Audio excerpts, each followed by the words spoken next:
주님 안에서 사랑합니다. 주님 안에서 축복합니다. 오늘은 손하트도 한번 날려드리겠습니다. 예, 사랑합니다. 예, 우리가 주님 안에서 한 가족으로 서로 사랑하며 살아야겠습니다. 우리가 살면서 가끔씩 어쩔 수 없는 일에 직면할 때가 있습니다. 그럴 때 우리는 어떻게 합니까? 어쩔 수 없는 일은 포기하고 그나마 건진 것으로 마음의 위로를 얻지 않습니까? 예를 들어서 차를 운전하다가 사고가 났어요. 나면 안 되지만은 사고가 났는데 아무리 생각해도 위로받을 만한 것이 안 보여. 안 보이는데 앞바퀴는 무사해요. 그럴 때 어떻게 합니까? 아예 그래도 앞바퀴라도 건졌네. 그렇게라도 어떻게 합니까? 마음의 위로를 얻을 때가 있습니까? 없습니까? 하나부터 열까지 다 마음에 안 드는데 그래도 내가 위로를 받고 싶으면은 그렇게라도 챙기지 않습니까? 예, 아예 위로거리가 없는 것보다는 그나마 좀 낫습니다. 그런데 이런 경우는 어떻게 하면 될까요? 예를 들어서 내 아들이 지지리도 게을러 터져가지고 공부 안 하다가 시험에 떨어졌어요. 이건 순수 100% 내 아들 잘못이라. 아들 잘못인데 뭔가 위로를 찾으려고 그래도 아니 공부를 했던 게 무슨 경력이 되는 것도 아니고 어디 도움이 되는 것도 아니고 아무리 생각해봐도 위로할 말을 못 찾겠어요. 그런데 위로를 해주고 싶어요. 이럴 땐 어떻게 하면 될까요? 사람에 따라 다르지만 종종 이렇게 말하는 경우도 있습니다. 하나님께서 뜻하신 바가 있겠지. 아무리 생각해도 모르겠으면 이런 말 합니까 안 합니까? 하지요. 뭐가 위로가 될지는 모르겠는데 아무튼 간에 저는 위로를 하고 싶어요. 그러면은 이런 말 합니다. 이런 말 하는데 하다못해 이번에 정신이 번쩍 들어서 다음에 열심히 하라는 뜻일 수도 있고 그런 경우가 있습니다만은 이것과 비슷한 경우가 성경을 찾아보면 몇 군데 나오기는 합니다.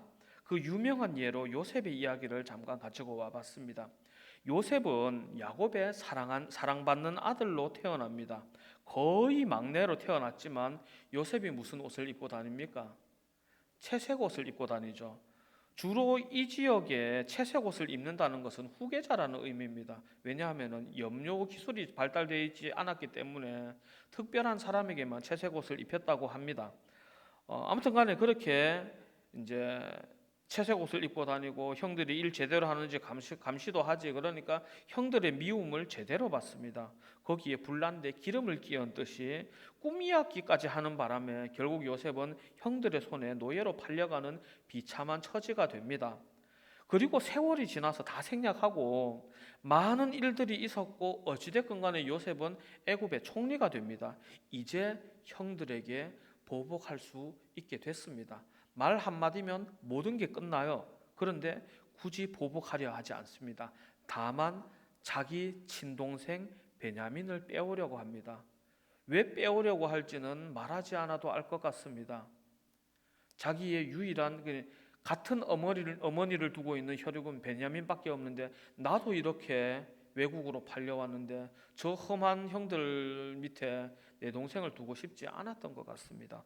어쨌든 간에 굉장히 복잡한 방법을 통해서 그러니까 단순하게 그냥 병사들을 보내서 뺏어와도 될 거를 복잡한 방법을 통해서 아무도 모르게 슬쩍 빼올 생각을 합니다. 그런데 그때에 완전히 예상 밖의 일이 일어나지 않습니까? 무슨 일이 일어납니까? 세상 개차반이고 형제간의 우애도 걷어차고 혈육의 정도 무시한 그 형들이라고 굳게 믿었는데 넷째 형 유다가 어떻게 합니까?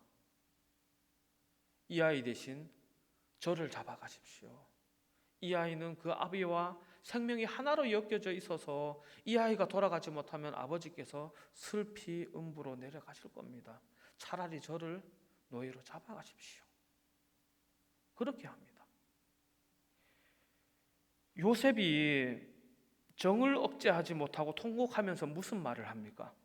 저를 이곳에 보내신 이는 당신들이 아니요 하나님이시라. 주께서 생명을 살리시려고 저를 먼저 보내셨습니다 라고 고백을 합니다. 물론 맞습니다. 하나님께서 생명을 살리시려고 요셉을 먼저 보내신 게 맞습니다. 맞는데 여기에 요셉의 어떤 감정이 숨어 있습니까?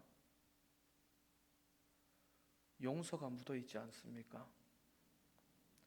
요셉은 형들을 용서합니다. 냉정하게 말하자면 그렇습니다. 형들이 변했다고 해서 요셉이 받은 고통이 위로 무슨 보상을 받나요? 지나간 세월이 다시 되돌아오나요? 거기서 억울함 당했던 거 다 회복되어지나요? 심지어 아버지 돌아가시고 나서 형들이 어떻게 합니까? 요셉이 복수할까 봐 거짓말 하지 않습니까? 그럼 형제간의 관계성이 회복됐습니까? 안 됐습니까? 요셉은 손을 내밀고 있지만 형들은 그러지 못하고 있잖아요. 관계성이 회복 안 된 거죠. 안 된 거죠. 냉정하게 말하자면 그렇습니다. 그러나 요셉은 어떻게 합니까?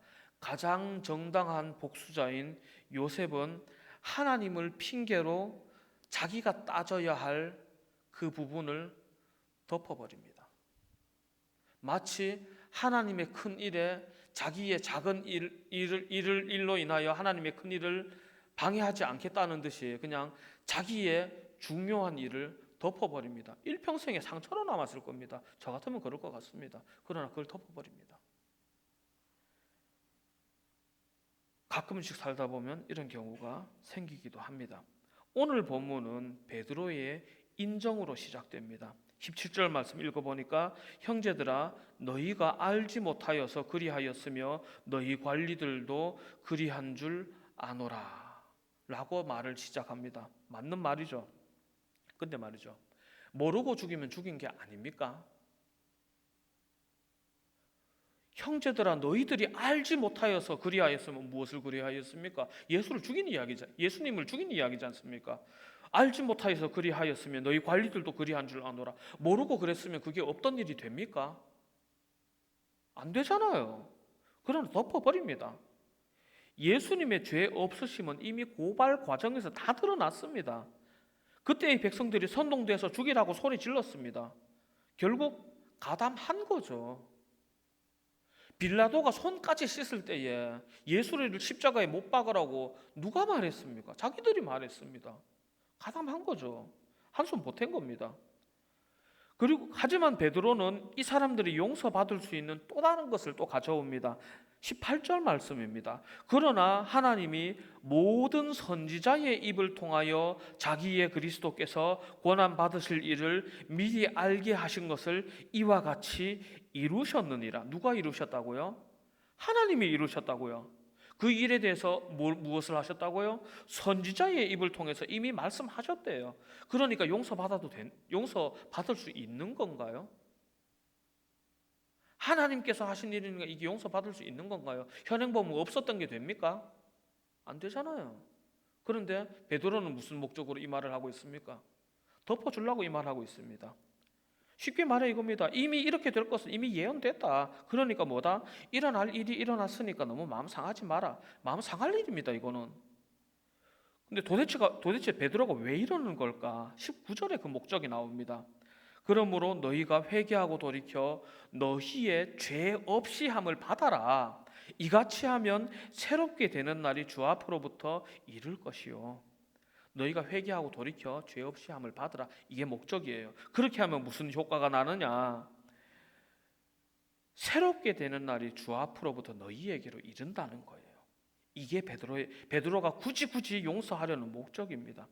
베드로는 이 사람들이 돌이켜서 죄 없이 함을 받기를 원하기 때문에 자기가 가장 하기 싫어하는 말을 하고 있습니다. 왜 하기 싫어하는 말이냐? 전설에 의하면은 베드로는 일평생 닭이 울 때마다 통곡을 했답니다.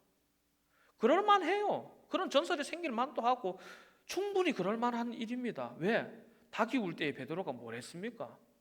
예수님을 3번이나 배신했지 않습니까? 저 같았어도 밤에 잠이 안 올 것 같아요. 닭이 울 때마다 벌떡벌떡 일어날 것 같습니다. 진짜로.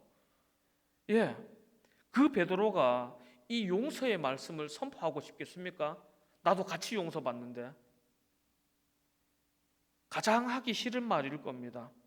하지만 베드로는 이 말을 선포합니다. 왜? 하나님의 뜻이 거기에 있으니까. 그 목적이 너희가 회개하고 돌이켜 죄 없이 함을 받으라.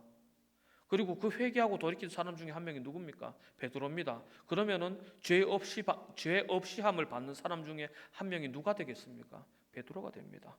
주님을 배신해 놓고 죄 없이 함을 받는 게 되는 겁니다. 물론 그것이 주님의 뜻입니다. 주님의 뜻인데 베드로로서는 용서하기 어려웠을 겁니다. 하나님께서는 이 백성들을 또한 포함해서 베드로까지 용서하기 원하셨습니다. 하지만 하나님의 일은 여기서 끝이 아닙니다. 20절 말씀입니다. 또 주께서 너희를 위하여 예정하신 그리스도 예수를 보내시리니. 주님께서 예수님을 보내시는데 누구를 위해서 보내시느냐? 너희를 위해서 보내신다고 합니다. 그런데 이 너희가 누구겠습니까? 회개하고 죄 사함을 받은 사람이 아니겠습니까? 그러니까 회개하고 죄 사함을 받고 예수님까지 영접하는 은혜를 누리게 되는 겁니다. 그러면 그 은혜를 누리게 하는 목적이 어디에 있습니까? 그 다음 절에 나옵니다. 하나님이 영원 전부터 거룩한 선지자들의 입을 통하여 말씀하신 바 만물을 회복하실 때까지는 하늘이 마땅히 그를 받아두리라. 회복해 하심의 목적이 있습니다. 다만 아직 그 때가 차지 않았으므로 하늘이 마땅히 그를 받아둘 뿐이지만 결과적으로 이 소망 없는 백성에게 소망이 임했습니다. 무슨 소망이 임했느냐? 예수 그리스도라는 이름의 소망이 임한 겁니다. 여기서 베드로는 구약에 이름 있는 인물 한 명을 불러옵니다. 유대인들이 가장 존중하고 존경하는 최초이자 최고의 선지자 모세입니다. 모세를 평가하려면 좀 애매하기도 합니다. 선지자처럼 하나님의 말씀을 선포하기도 했고 행하기도 했고 제사장처럼 제사를 드리기도 했고 왕처럼 백성을 다스리기도 했습니다. 근데 그 모세가 무슨 말을 했느냐? 22절 말씀인데 사도행전 3장 22절 말씀인데 모세가 말하되 주 하나님이 너희를 위하여 너희 형제 가운데서 나 같은 선지자 하나를 세울 것이니 너희는 무엇이든지 그의 모든 말을 들을 것이라. 하나님께서 나 같은 선지자를 세우신답니다. 그런데 하나님께서 모세의 어떠한 모습을 보고 나 같은 선지자를 세우신다는 뜻일까요? 물론 왕이자 선지자이자 제사장인 이 모세 같은 선지자 모세 같은 예수님을 세우신다는 말도 있지만은 저는 문득 오늘 본문을 묵상하면서 이런 생각이 들었습니다. 모세의 그 용서의 선지자의 모습을 보여주시는 것이 아닌가라는 생각이 들었습니다. 이스라엘 백성들의 수도 없이 변역함을 참고 또 참아서 마침내 가나안까지 인도해낸 그 선지자 모세의 용서를 염두에 두신 것 같습니다. 민수기를 읽어보면 모세를 향한 하나님의 판단이 나옵니다. 이 사람 모세는 온유함이 지면의 모든 사람보다 더하니라. 우리는 이 나 같은 선지자가 누구인지 알고 있으니 과연 이 나 같은 선지자이신 예수님의 온유하심이 지면의 모든 사람보다 더하신지 아닌지를 이미 알고 있습니다. 어떻습니까? 상한 갈대를 꺾지 않으시고 꺼져가는 등불을 끄지 않으시기를 언제까지 하셨습니까? 심판하여 이길 때까지 하시지 않습니까? 그렇기 때문에 베드로가 경고합니다. 누구든지 그 선지자이신 예수님의 말씀을 듣지 않으면은 백성 중에서 멸망받으리라고 사무엘 이하 모든 선지자들이 말했다고 말합니다.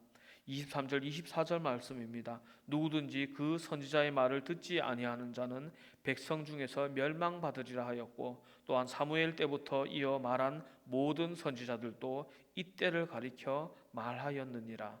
그러니까 뭐다? 회개하여 용서를 받으라.